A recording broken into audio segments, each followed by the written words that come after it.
Well, hello everybody, welcome to my ridiculous channel, the grumpy old one. We're here today in Chester. You can see Chester Station behind me. Lovely sunny day, and we're all set to go. And this is fine old Chester Station itself, and very impressive it is too. Someone's even painted a sign. And outside the station there's a monument to Thomas Brassey. I'll let you go and consult Dr. Google about his influence on the railways.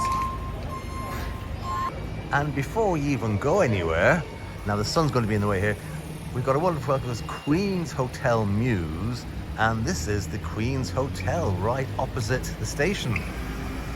Ain't that a bit posh? And then as you look over here, you've got the town crier, the pub.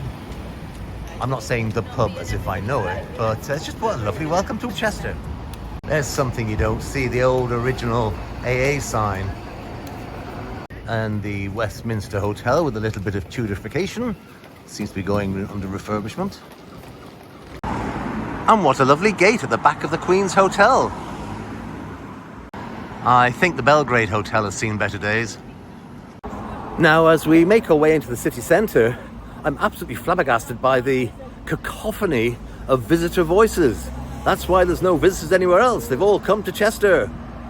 And we've got Job Centre Plus. That's a hotel for the members of the Socialist Workers' Party who don't work and who aren't social. Just an interesting building I picked up there. I think it's fair to say we're going to see a lot of buildings like this in Chester. 1894 that one is. And as we get nearer to the town centre, this is the Shropshire Union Canal. There it is, and it has some chap here looking for a Second World War somewhere. What a lovely model that is. What lovely living. This is the other side of the road with the Shropshire Union Canal, and someone's parked a wall up there. The Eton Hotel seems to have seen better days. And the cellar looks very interesting, doesn't it? And the City Road Presbyterian Church could do with a little bit of a touch-up in paint, I think, maybe. That's from where we've come, up from station. But we're going to see, as I mentioned, a fair bit of this is the corner house. We're going to see a fair bit of this sort of Tudory stuff. Although this is the real Monty, I think, judging by the look of it. It's not aged artificially. Oh gosh, the city centre is not Ryland free. What a shame. Says he, being irreverent. If it's not a Ryland-free zone, you have to bring your own teeth.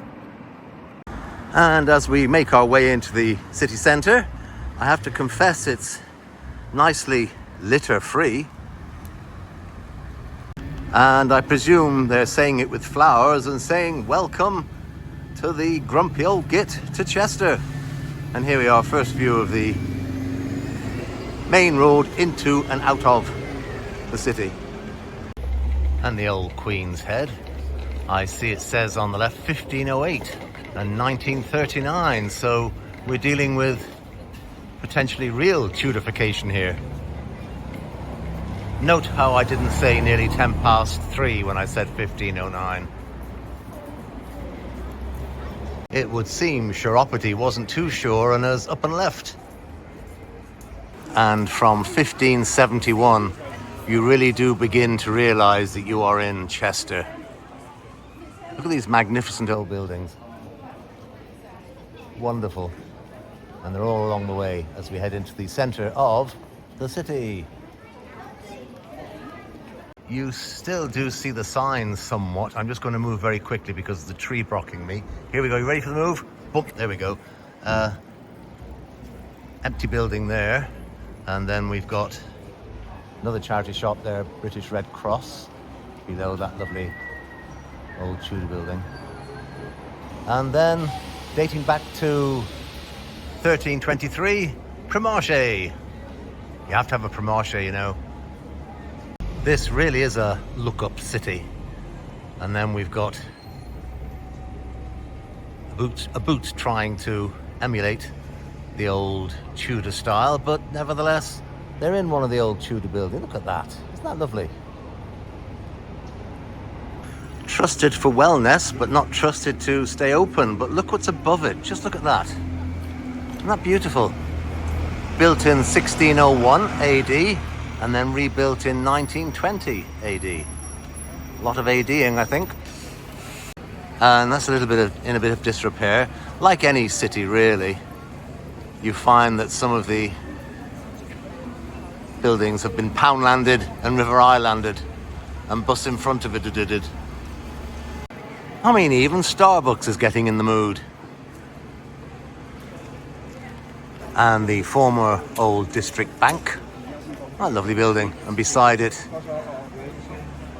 another building, and then just up ahead we've got one of Chester's very big, landmark, visited, iconic thingamajigs. Let's go and investigate. I'm going to stop filming these soon because wherever you go there's these wonderful buildings. And another one inhabited by the post office, and they've squeezed in a little bit of modernity beside.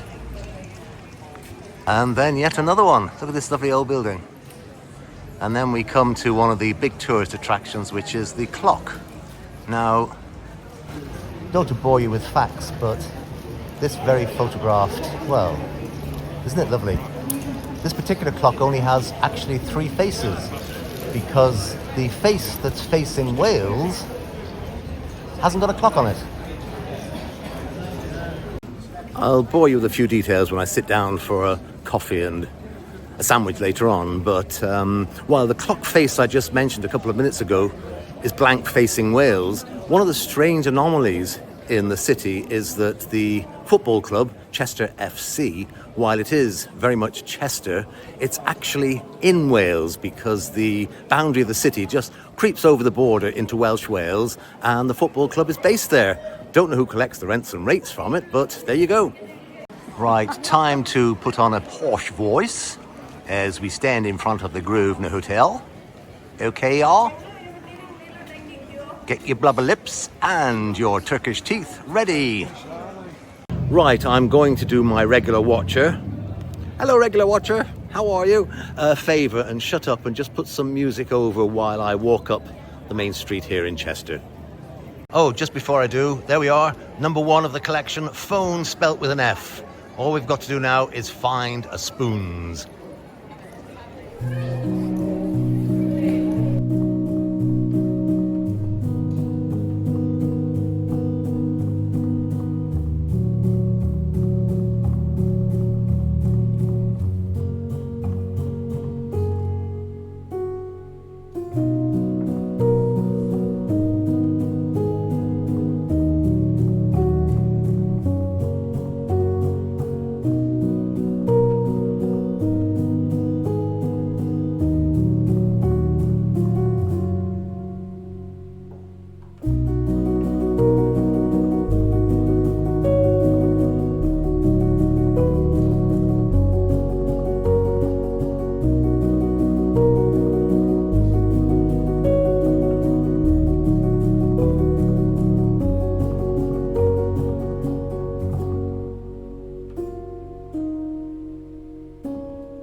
And then it says Infinity Jewelers. So let's go to infinity and beyond.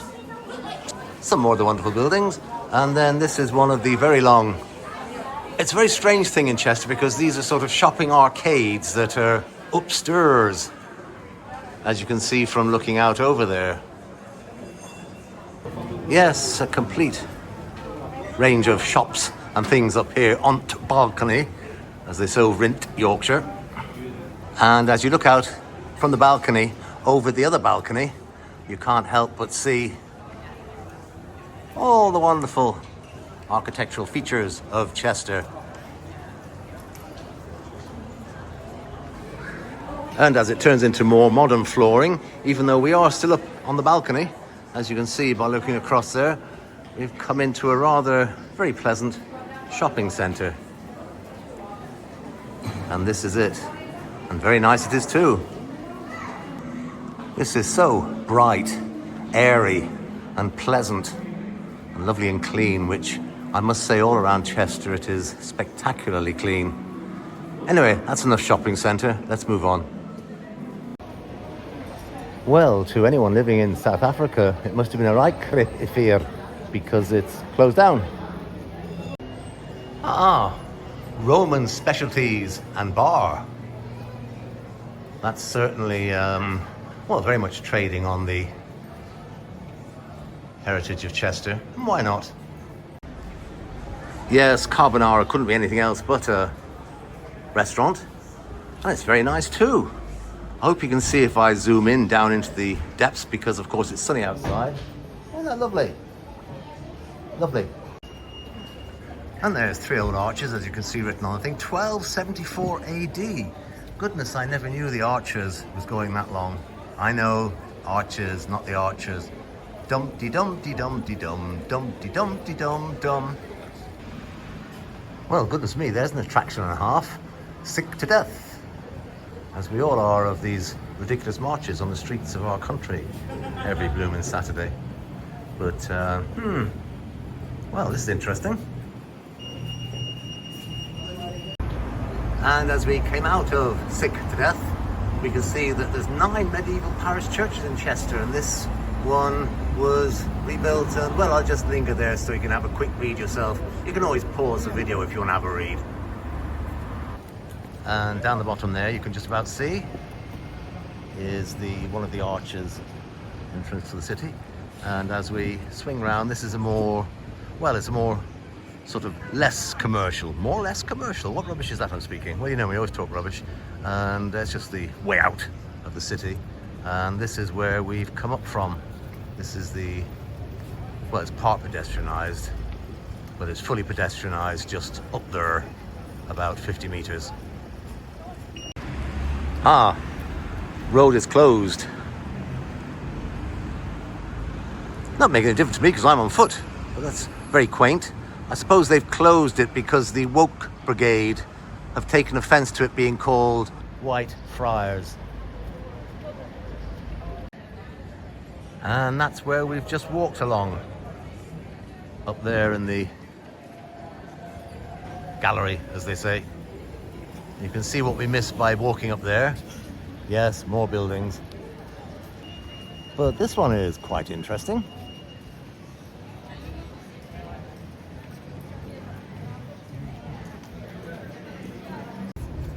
And there's a little bit of information about the three arches.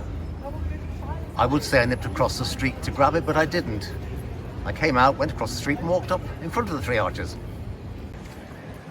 Again, it's very obvious by the brands here on this street that if it wasn't for the multinationals of all descriptions, there'd be an enormous number of empty shops here.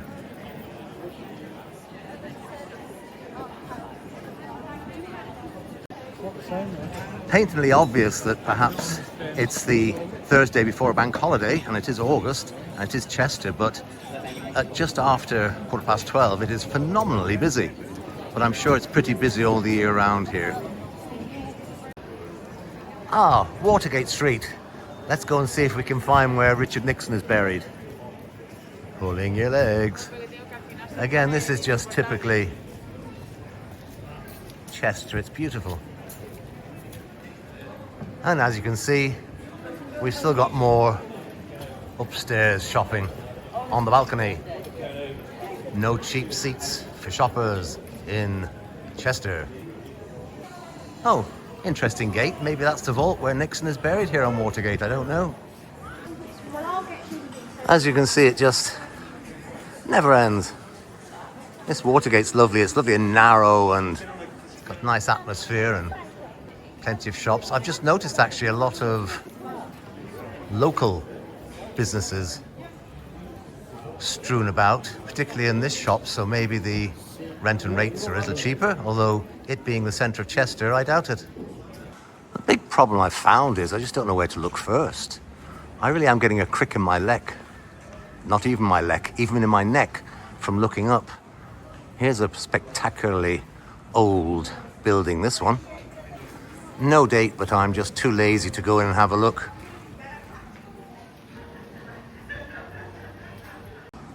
Oh, they've been telling me lies. It's the Guild Bar. I presume the church must still be used as a church at the back. It has to be. Ah, I can see a blue plate, but it's a little bit too far away because I'm stretching up over this here fence. There you are. I bet you didn't expect to get some plastic privet hedge in a video. Oh no, I have done before. Sorry, I apologise. Oh, cocktails in comfort. Does that insinuate that all the other bars in the city are extremely uncomfortable, I wonder? And there's the front of the Guild, just for completeness. I think here we're on one of the let's get out of here roads. It's just a main road. You've probably seen main roads yourself, you're familiar with them. This is called Northgate Street. And again, it's absolutely thronging with people, which I'm delighted to see. Oh, Skipton Building Society. How dare they let Yorkshire invade, well, North Yorkshire invade Cheshire. Even the Scots are at it. We've got the Edinburgh Woolen Mill. And sadly, even in upmarket Chester, you get people that are homeless, unfortunately. Another nice suite of shops. Last ones of these, I promise, because there's so many of them around, you wouldn't know where to start. Poor old Ches Francois. Yes, I know it's Chez Francois. Has given up the ghost. He's a bit off the beaten track, mind you, down this little alleyway. And I was wondering what all this old stonework was all about. And it was revealed, or it has been revealed. And there we are, one of my targets. Chester Cathedral. A little bit of building work going on the outside, or restoration work, should I say, because it's been built for many hundreds of years.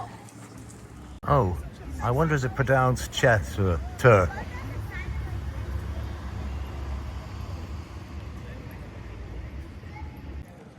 little memorial to the Second World War. Well, you'd expect things like that in a magnificent cathedral's grounds, wouldn't you? Someone's knocking at the door. I bet the postcode lottery man would have difficulty getting in there. And here we are. We've found the entrance. And we're all being multiculturally welcomed, which is nice. Well, we're in with some lovely windows, as you can see. Those of you who may have seen my John Rylands library visit in Manchester will see that it looks quite similar. Although I don't think John Rylands built this somehow. It's 900 years old, nearly as old as me. Although I'm one myself, be warned, it's going to be full of tourists. And as we make our entry, the breath starts to be taken away straight away. I mean, just look at this, it's just, wow. That's right up there, obviously, the roof. Let's go and have a look along the main length of the cathedral. And there it is. And we'll swing round, and you can see all the lovely windows. And beautiful stained glass window there, being shown off at its best with the sun shining against it. And there's the cathedral in model form, which I haven't got my drone with me, not that I have one. And there seems to be something on with Hornby Railways, which is quite unusual. It seems they've introduced a new gauge model of some sort. All seems to have come back to life with what a lovely setting to have it. I'm delighted to see that the likes of model railways coming back get kids off their mobile phones and off their electronic gadgets for a change and let them do something. I had a train set as a youngster and I loved it. I really did. Just spied the organ pipes. Lovely woodwork there. And they seem to have commercialized things in this, well, what I call the right-hand, pardon my ignorance, the right-hand cross side of the cathedral, if you know what I mean. They've got this rather large, let's say, Hornby setup, which they seem to be.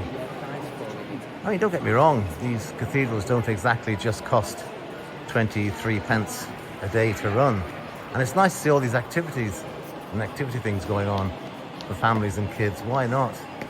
I wonder, do these trains run on time? No, I don't see any northern ones or anything, so they must. Oh no, there's something moving there. What a setup that is. Wow, incredible. I pulled myself away from the train displays just to get a little bit of detail of some of the commemorative things on the side wall here, which is, and again, the windows, you can see the window feature, and this is looking towards the organ, and you don't often see it over a train display, to be quite honest. And some lovely fresco work here, and I've noticed some very old heraldry. That's flags, missus, flags. Well, it's not really actually heraldry, it's these signs. Oh, look, a bit more organ work over there. And as we wander down the detail of another part of the cathedral here, well, obviously it's another part of the cathedral because that's where I am. And the memorial stones and memorials. And let's have no jokes, please, about mother-in-laws and old boilers. Goodness, that's an old one.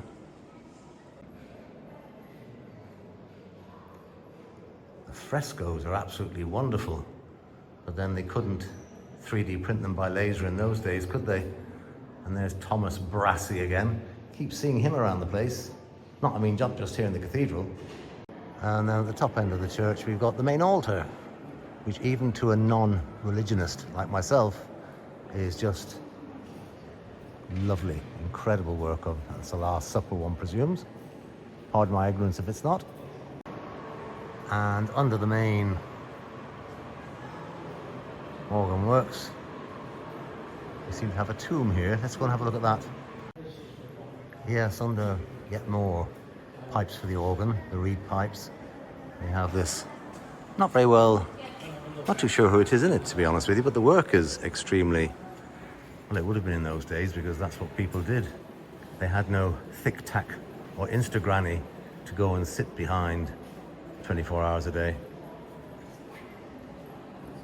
They would have had Botox lips in those days anyway, or Turkish teeth, so it wouldn't have worked. And that's a detail of the roof. I'm so busy looking up, of course, I have missed looking down. And let's just have a look down for a moment and look at the work on the floor. You can see it there, all these wonderful tiles. Not too sure where they're from because things in the cathedral aren't labelled extremely well. But nevertheless, it's nice. This is just in front of where I presume again, the choristers all sit. Let's just have a little bit of a close-up before we go. There we go. Wonderful tile work. And then just having a look at this final wonderful woodwork, it gives a lovely view over to the window at the end. Absolutely magnificent. And then another little carving in the wall. I presume that's some, well, maybe it's the old age equivalent of hear no evil, see no evil, do no evil, but they're all looking, so maybe I'm wrong there. And just turn round to cop the back of the organ and pipes. And there we have it. Quick flying visit to Chester Cathedral. Not in any way doing it justice, but I just have to come in and have a look. Now, as my beautiful daughter would say, I've just bought this in the cathedral shop. My daughter would say, Dad, only you could go and visit a cathedral shop and buy that. It's my book. Actually, it's not really, but it's for my collection. Yours sincerely, Grumpy Old Git.